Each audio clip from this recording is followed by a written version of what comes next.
Hello friends, जय Hind. M2M classes में सभी का स्वागत है। दोस्तों, UPPCS और RO का जीएस का प्रैक्टिस सेट नंबर 10 देखते हैं। महत्वपूर्ण जीएस के क्वेश्चंस होते हैं इसमें, और सीरीज सेकंड का ये 10वां प्रैक्टिस सेट है। 9 इससे पहले हो चुके हैं और सभी प्लेलिस्ट में हैं, वहाँ पर जाकर के देख सकते हो।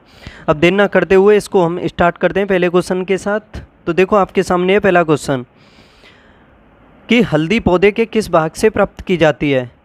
तना, जड़, फल या पर्णवृत्त? बताइए, हल्दी को पौधे के किस भाग से प्राप्त किया जाता है?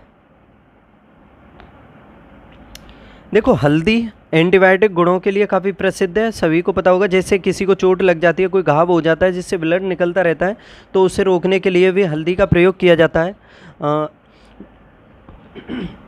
तो बताओ, हल्दी पौधे के किस भाग से प्राप्त की जाती है?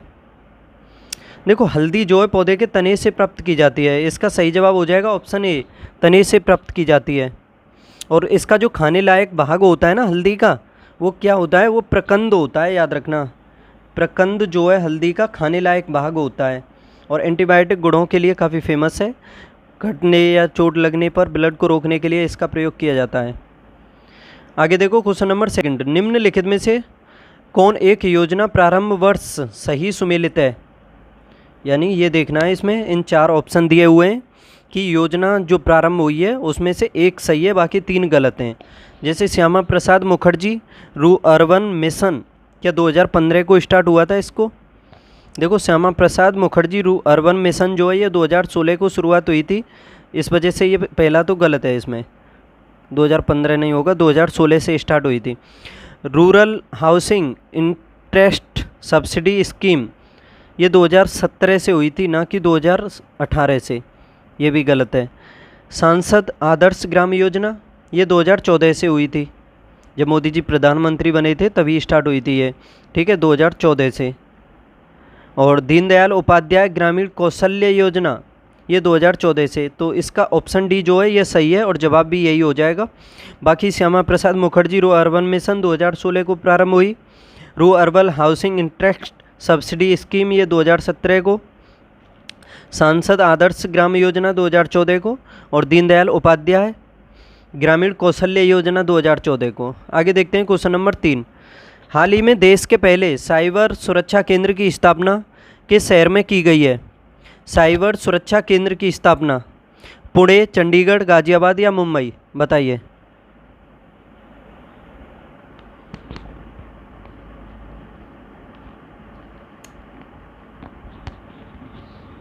देखो, इसका सही जवाब होगा ऑप्शन बी, चंडीगढ़। चंडीगढ़ में देश का पहला साइबर सुरक्षा केंद्र स्थापित किया गया है, और दिसंबर 2023 में किया गया। केंद्रीय गृह मंत्री और सहकारिता मंत्री अमित शाह, उनके द्वारा इसका उद्घाटन किया गया है।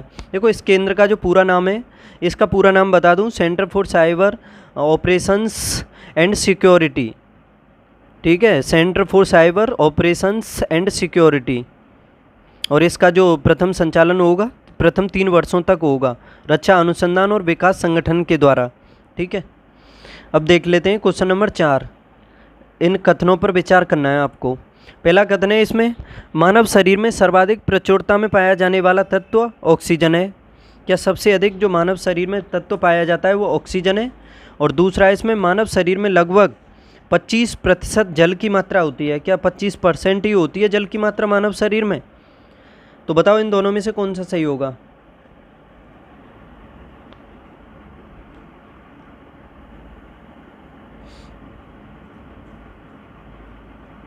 देखो, पहला जो कथन है इसमें बिल्कुल सही है कि मानव शरीर में सर्वाधिक प्रचुरता में पाया जाने वाला तत्व ऑक्सीजन है।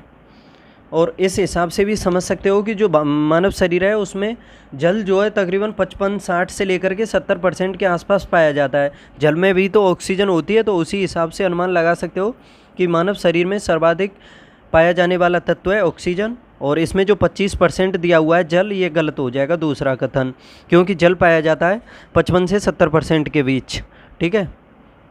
और देखो, जल को प्रकृति का सबसे उत्तम विलायक भी कहा जाता है। उत्तम विलायक, याद रखना, जल को ही कहा जाता है। तो इसका पहला सही हो जाएगा, दूसरा इसका गलत है। ऑप्शन बी सही है इसका। अब देखते हैं क्वेश्चन नंबर 5। यकृत एवं मांसपेशियों में ऊर्जा जमा होती है।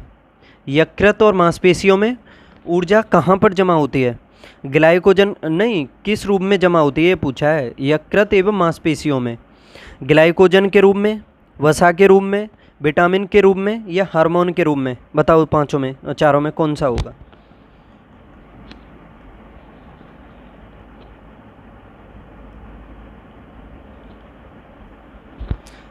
तो देखो यकृत और मांसपेशियों में जो ऊर्जा का जमाव होता है वो ग्लाइकोजन के रूप में होता है, ग्लाइकोजन के रूप में होता है। ठीक है, ऑप्शन ए इसका सही जवाब हो जाएगा। और देखो यह ऊर्जा कार्बोहाइड्रेट, वसा एवं प्रोटीन जो है इसकी रासायनिक क्रियाओं से प्राप्त होती है।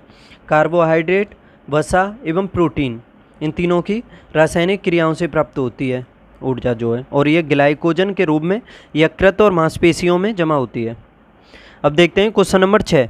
निम्नलिखित कथनों पर विचार कीजिए। पहला कथन है इसमें, रक्त समूह ओ नेगेटिव को सर्वदाता रक्त समूह कहा जाता है। देखो एक फॉर्मूला बता रहा हूँ, 4 ब्लड ग्रुप होते हैं, ए, बी, ए बी और ओ। ठीक है, इनमें भी नेगेटिव और पॉजिटिव होते हैं। एक चीज़ याद रखना, जैसे हम किसी को ब्लड देते हैं तो याद रखना कि पॉजिटिव सिर्फ पॉजिटिव को देता है, लेकिन नेगेटिव जो होता है, नेगेटिव पॉजिटिव और नेगेटिव दोनों को दे सकता है, लेकिन ओ नेगेटिव जो होता है उसको सर्वदाता कहा जाता है। ठीक है, ओ नेगेटिव को सर्वदाता कहा जाता है। तो पहला तो इसका बिल्कुल सही है। दूसरा है इसमें रक्त समूह ओ नेगेटिव में कोई एंटीजन नहीं होता है, क्या दूसरा सही है?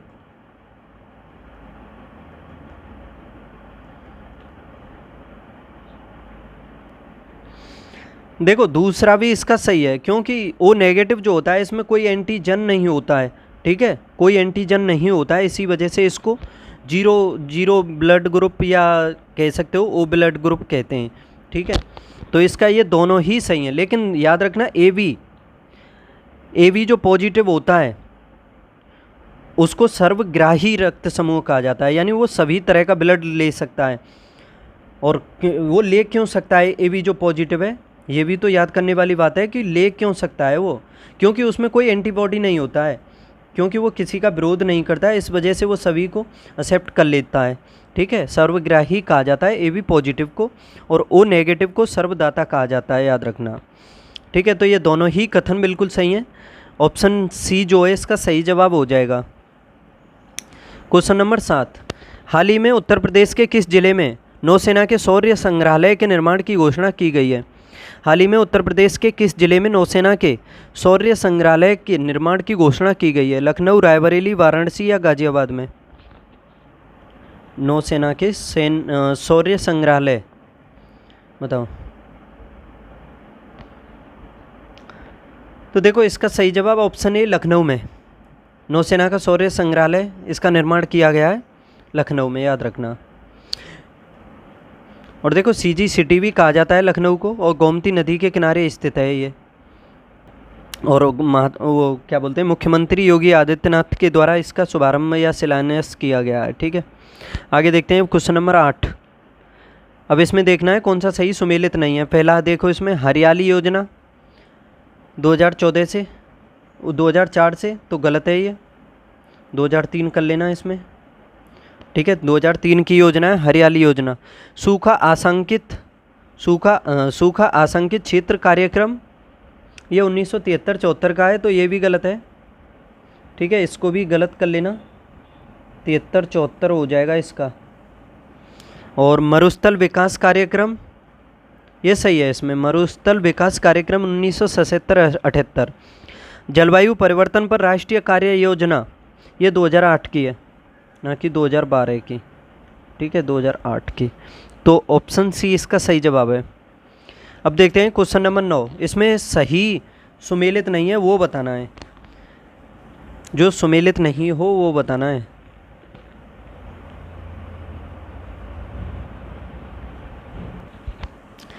देखो इसमें पहला है कि प्रकाश संश्लेषण क्या हरित लवक के द्वारा होता है? प्रकाश संश्लेषण।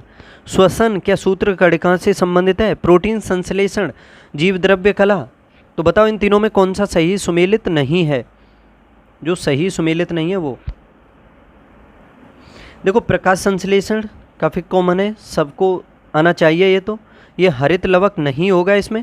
प्रोटीन क्या पूछा है इसमें? प्रोटीन संश्लेषण। प्रकाश संश्लेषण तो सही है ना, संसार का सबसे अधिक जो प्रकाश संश्लेषण है वो हरित लवकों के माध्यम से ही होता है, याद रखना। तो ये तो सही है इसमें बिल्कुल, थोड़ा कन्फ्यूजन हो गया था, मैंने समझ लिया था इसमें प्रोटीन संश्लेषण।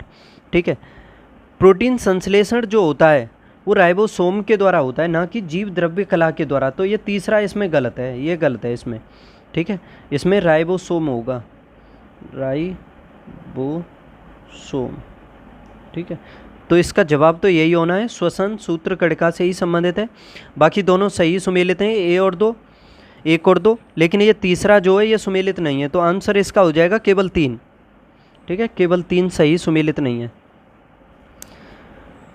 आगे देखते हैं क्वेश्चन नंबर 10। वर्ष 1921 में मोपला विद्रोह के प्रारंभ होने का या के प्रमुख कारण क्या थे? यानी जो मोपला विद्रोह हुआ था ये 1921 में हुआ था। एक पॉइंट याद रखना कि मोपला विद्रोह कब हुआ था, ये पूछा जा सकता है। तो 1921 में हुआ था। उसको प्रारंभ होने के कारण पूछे हैं जो थे, आपके सामने बताना है इसमें। पहला, इसमें मोपलाओं पर जमींदारों का अत्याचार, क्या इस वजह से मोपला विद्रोह हुआ? दूसरा, इसमें अंग्रेजी सरकार की खिलाफत विरोधी नीतियाँ जो थीं उनकी वजह से हुआ था। क्या जो अंग्रेजी सरकार की खिलाफत विरोधी नीतियाँ थीं उनके विरोध में हुआ था मोपला विद्रोह, या मोपलाओं पर जमींदारों का अत्याचार हो रहा था उस वजह से हुआ था? बताओ। देखो, जो केरल का जो मालाबार तट है ना, उस साइड में जो मुसलमान रहा करते थे उन्हीं को कहा जाता है मोपला। ठीक है,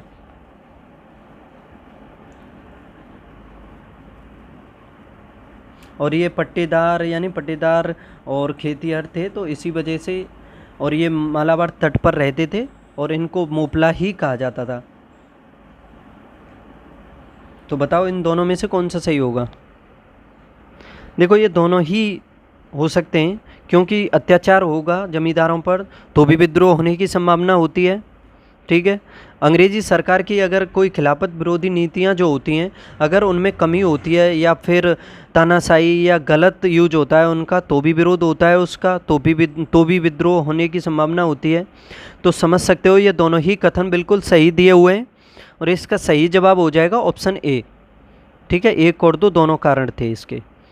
अब देखो, अलग समिति द्वारा गरीबी रेखा का निर्धारण किया गया था। अलग जो समिति थी ये गरीबी से संबंधित है। इसका निर्धारण, गरीबी रेखा का निर्धारण किया गया था, किस आधार पर किया गया था ये पूछा है। और देखो, अलग समिति के बारे में बता दूं, ये 1977 में गठित की गई थी। 1977 में इसकी अध्यक्षता की गई थी वाई के अलग के द्वारा, इसी वजह से इसका नाम दिया गया अलग समिति। तो बताओ इन तीनों चारों में कौन सा सही हो जाएगा? पोषक तत्वों की आवश्यकता के आधार पर निर्धारण किया गया, प्रति व्यक्ति आय एवं शिक्षा के आधार पर, पोषक तत्वों एवं प्रतिदिन कैलोरी के आधार पर। तो बता दो इसमें से कौन सा सही होगा?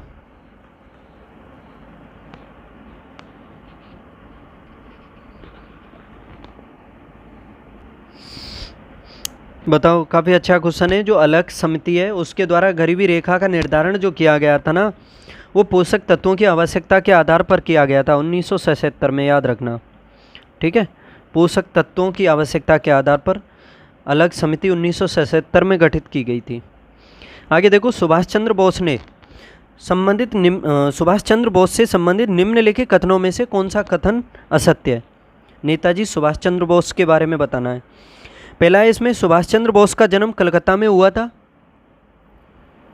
देखो, 1997 में हुआ था इनका जो जन्म हुआ था, और 23 जनवरी को हुआ था, याद रखना। 1997 में हुआ था और उड़ीसा में हुआ था, उड़ीसा के कटक में हुआ था, याद रखना। तो इस वजह से ये पहला तो इसका गलत है, बिल्कुल गलत है। दूसरा, इसमें 1938 एवं 1939 में कांग्रेस के अध्यक्ष बने थे।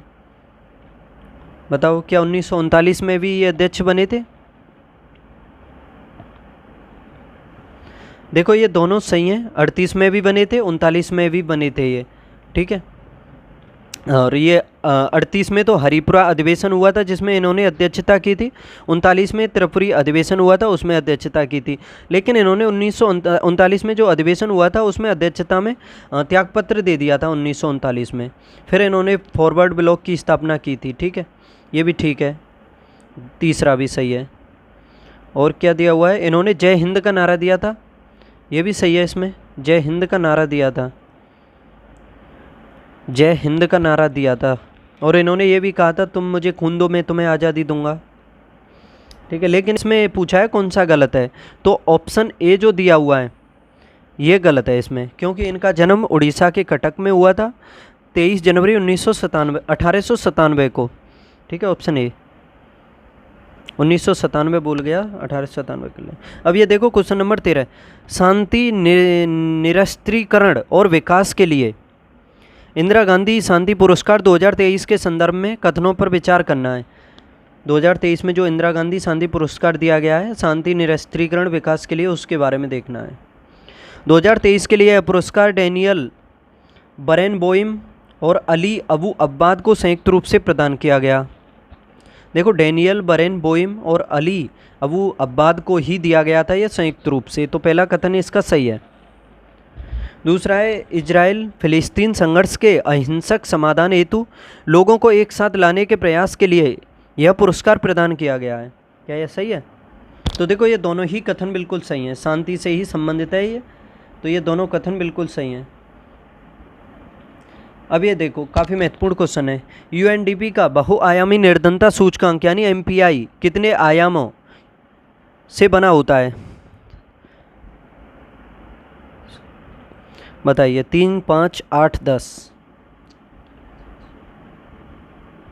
बताइए, यूएनडीपी का बहुआयामी निर्धनता सूचकांक जो है एमपीआई कह सकते हो इसे, कितने आयामों यानी डायमेंशंस से बना होता है? बताइए। 3, 5, 8, 10।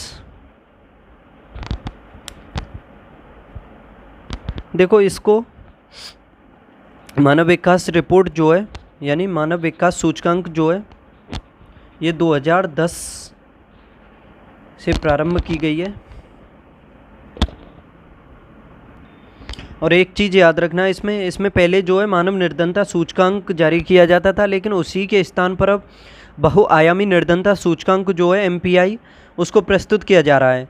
ठीक है, और ये 3 आयामों तथा 10 संकेतकों पर आधारित है। इसमें आयाम पूछे तो 3 आयाम होंगे इसके, ऑप्शन ए सही हो जाएगा। लेकिन संकेतक भी पूछता, डायमेंशंस इसमें 3 होंगे, इंडिकेटर्स होंगे इसमें 10। अगर इसमें संकेतक पूछता तो वो हो जाते 10, याद रखना।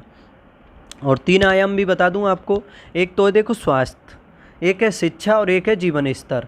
स्वास्थ्य, शिक्षा और जीवन स्तर पर यानी इन 3 आयामों पर बहुआयामी निर्धनता सूचकांक को यूएनडीपी के द्वारा जारी किया जाता है, याद रखना।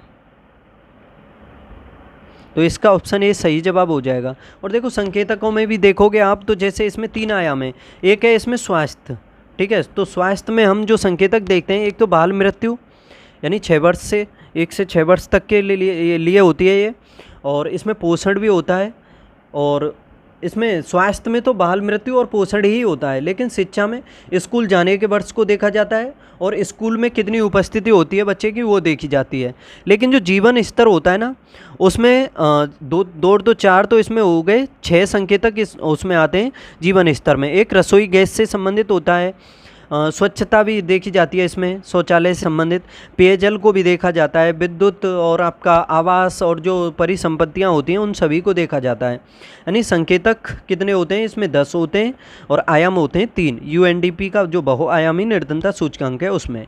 ठीक है, अब देखते हैं क्वेश्चन नंबर 15, निम्नलिखित वक्तव्यों पर विचार कीजिए। निम्नलिखित वक्तव्यों पर विचार कीजिए। पहला है इसमें, भारतीय राष्ट्रीय कांग्रेस ने माउंटबेटन योजना को स्वीकार किया।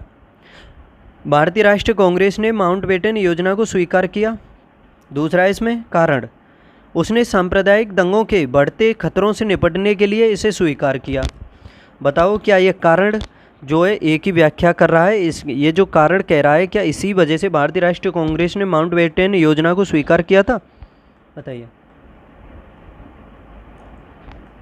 देखो, ये दोनों ही सही हैं और व्याख्या भी हो रही है। जो भारतीय राष्ट्रीय कांग्रेस है इसने माउंटबेटन योजना को स्वीकार किया था। क्यों? क्योंकि उसने सांप्रदायिक दंगों के बढ़ते खतरों से निपटने के लिए इसे स्वीकार किया था।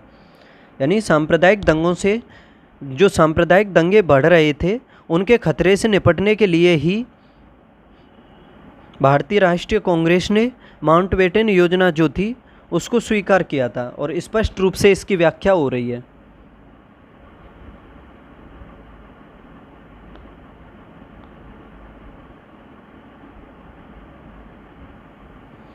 ठीक है, तो इसका सही जवाब हो जाएगा ऑप्शन ए।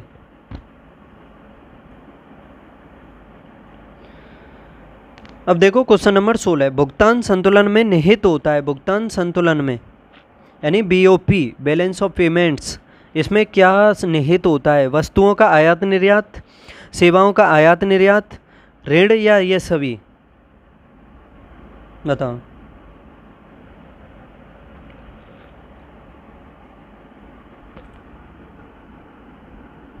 देखो भुगतान संतुलन जो होता है इसमें दृश्य व्यापार, अदृश्य व्यापार या फिर ऋण, ये सभी शामिल होते हैं इसमें। देखो दृश्य व्यापार में हम शामिल करते हैं, यानी दृश्य व्यापार में जो हम व्यापार करते हैं उसके अंतर्गत तो शामिल करते हैं हम वस्तुओं के आयात निर्यात को, ठीक है। लेकिन जो अदृश्य व्यापार होता है उसमें करते हैं हम शामिल सेवाओं का जो आयात निर्यात होता है, यानी जिसको हम देख सकते हैं, जिसको छू सकते हैं, उसमें तो शामिल करते हैं हम वस्तुओं को दृश्य व्यापार में, और जिसको हम सेवाओं के रूप में शामिल करते हैं उसको हम शामिल करते हैं अदृश्य व्यापार में, ठीक है। याद रखना ये दोनों सही हो जाएंगे।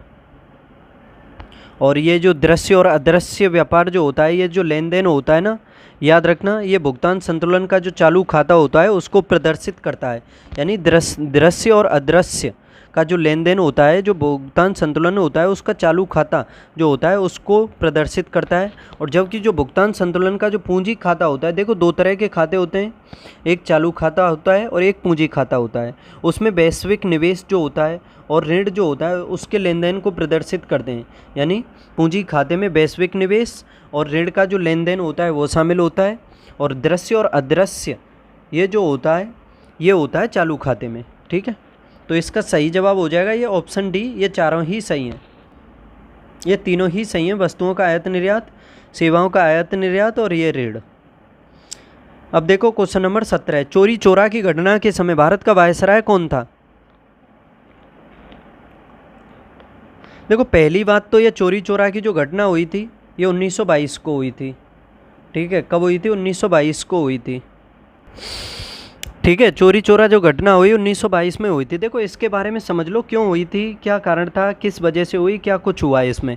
देखो 5 फरवरी 1922 को यूपी का गोरखपुर ज़िला है, वहाँ गोरखपुर ज़िले में देखोगे आप तो वहाँ पर चोरी चोरा नामक एक जगह है, उस जगह पर, एक सेकंड पानी पी लो, दोबारा समझो इसे कि देखो 4 फरवरी 1922 की बात है, अंग्रेज़ों के खिलाफ चोरी चोरा नामक जगह है गोरखपुर ज़िले में, ठीक है। वहाँ पर एक सेवानिवृत्त सैनिक था जिसका नाम था भगवान अहीर, ठीक है। उसके द्वारा एक जुलूस निकाला जा रहा था, उसकी अध्यक्षता थी उसमें, और जुलूस निकाला जा रहा था और उसका विरोध किया था अंग्रेज़ों ने, और जो निहत्थे और जो यानी कह सकते हो जो लोग उसमें शामिल थे उन पर लाठीचार्ज कर दिया था, जिसमें अहीर जो है काफ़ी घायल हो गया था, और इससे जो जनता थी वो काफ़ी क्रोधित भी हो गई थी। एक सेकंड, ठीक है, जनता काफ़ी क्रोधित हो गई थी और उसी वजह से जनता ने पुलिस चौकी थी वहाँ की चोरी चोरा की, उसमें जाकर के आग लगा दी थी, और उस चौकी में 22 पुलिसकर्मी जो है उसमें जल कर के मर गए थे, ठीक है। और इस केस में देखोगे आप तो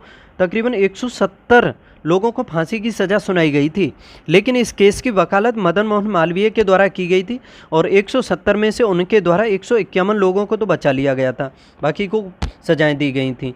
लेकिन आप याद रखना इसी से चोरी चोरा कांड की वजह से ही महात्मा गांधी ने आहत होकर के यानी काफ़ी दुखी होकर के 12 फरवरी 1922 को ही जो उनके द्वारा आंदोलन चलाया जा रहा था, असहयोग आंदोलन, उसको वापस ले लिया गया था, ठीक है, 12 फरवरी 1922 को। याद रखना असहयोग आंदोलन 12 फरवरी 1922 को बंद तो पूरी तरह से हुआ था, लेकिन महात्मा गांधी के द्वारा जो घोषणा उसे वापस लेने की गई थी वो 5 फरवरी 1922 को की गई थी, ठीक है। तो देखो इसमें चोरी चोरा की घटना के समय भारत का वायसराय कौन था? कौन था उस टाइम? 1922 में लगा सकते हो। देखो करजन तो होगा नहीं, करजन तो 1905 के 5 तक रहा था। और देखो लॉर्ड रीडिंग जो रहे थे ये 1921 से 1926 तक रहे थे। तो समझ सकते हो इसका जवाब तो मिल गया, ठीक है। इसका ये जवाब है चोरी चोरा की घटना के समय कौन थे वायसराय? लॉर्ड रीडिंग थे, ठीक है, लॉर्ड रीडिंग। ऑप्शन बी इसका सही जवाब हो जाएगा। डलहौजी 1848 से 1856 तक थे। बेलेजली कब तक थे? बेलेजली के बारे में पढ़ा होगा तो टीपू सुल्तान से संबंधित हैं, टीपू सुल्तान के टाइम में थे, जो चौथा आंग्ल मैसूर युद्ध हुआ था तो उसमें अंग्रेज़ों की तरफ से लड़े थे बेले जली, ठीक है। तो ये कब थे? 1805 के आसपास थे, यानी 1798 से 1805 तक। तो इसका सही जवाब है ऑप्शन बी। आगे देखो क्वेश्चन नंबर 18। विगत 2 दशकों में भारत के निम्नलिखित क्षेत्रों में से किसने भारत में सबसे अधिक प्रत्यक्ष विदेशी निवेश आकर्षित किया है? यानी एफडीआई पिछले 2 दशकों में देखोगे तो भारत के निम्नलिखित 2 क्षेत्र बताने हैं, यानी क्षेत्र बताना है किस क्षेत्र में भारत में सबसे अधिक प्रत्यक्ष विदेशी निवेश आकर्षित किया है। व्यापार, सेवा क्षेत्र, खाद्य प्रसंस्करण या दूर संचार, बताइए।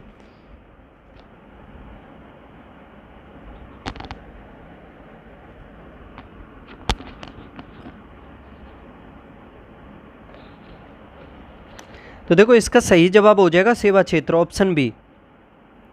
सेवा क्षेत्र में जो है प्रत्यक्ष विदेशी निवेश इसको आकर्षित किया है सबसे अधिक, 16-17% के आसपास है, 16-17% के आसपास, ठीक है।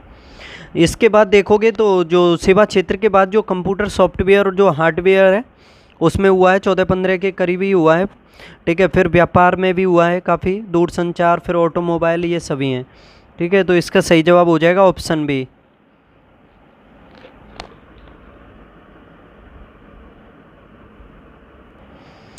आगे देखो अब क्वेश्चन नंबर 19।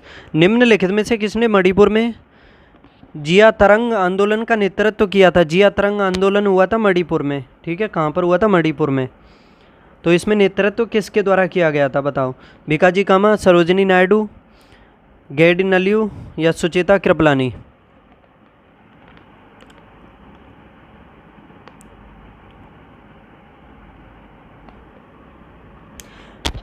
देखो जब सविनय अवज्ञा आंदोलन चल रहा था तो उसी के टाइम में मणिपुर में जो जनजातीय समूह थे उसमें से महिलाओं ने भी काफ़ी महत्वपूर्ण भूमिका निभाई थी, यानी उन जनजातियों ने भी काफ़ी सक्रिय भागीदारी निभाई थी उस टाइम।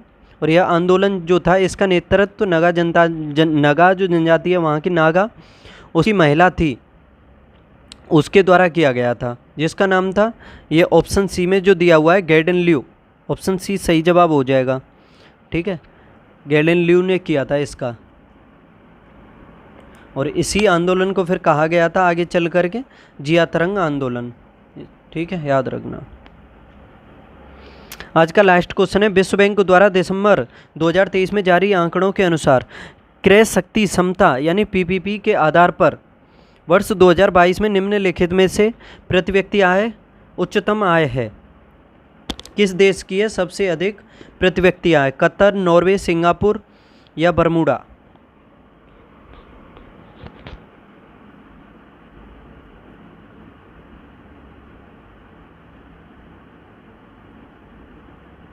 तो देखो सबसे अधिक जो आय है प्रति व्यक्ति आय वो नॉर्वे की है, ऑप्शन बी सही देश सही हो जाएगा। छोटा सा देश है, थोड़ी सी जनसंख्या है, तो प्रति व्यक्ति आय ज़्यादा तो होगी ही।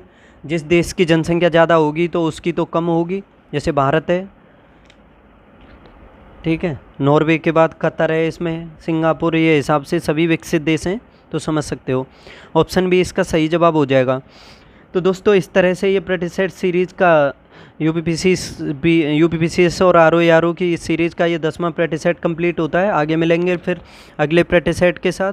और देखो जल्दी ही कल या परसों से यूपी पुलिस का प्रैक्टिस सेट भी आएगा, उसमें 100 क्वेश्चन होंगे जीएस के, उसको भी देखना ना भूलना, काफ़ी महत्वपूर्ण होगा वह प्रैक्टिस सेट, ठीक है। और थोड़े दिनों के बाद सभी की क्लासें पैनल पर मिला करेंगे आपको, ठीक है। पढ़ते रहो, हंसते खेलते कूदते मुस्कुराते रहो, बाय।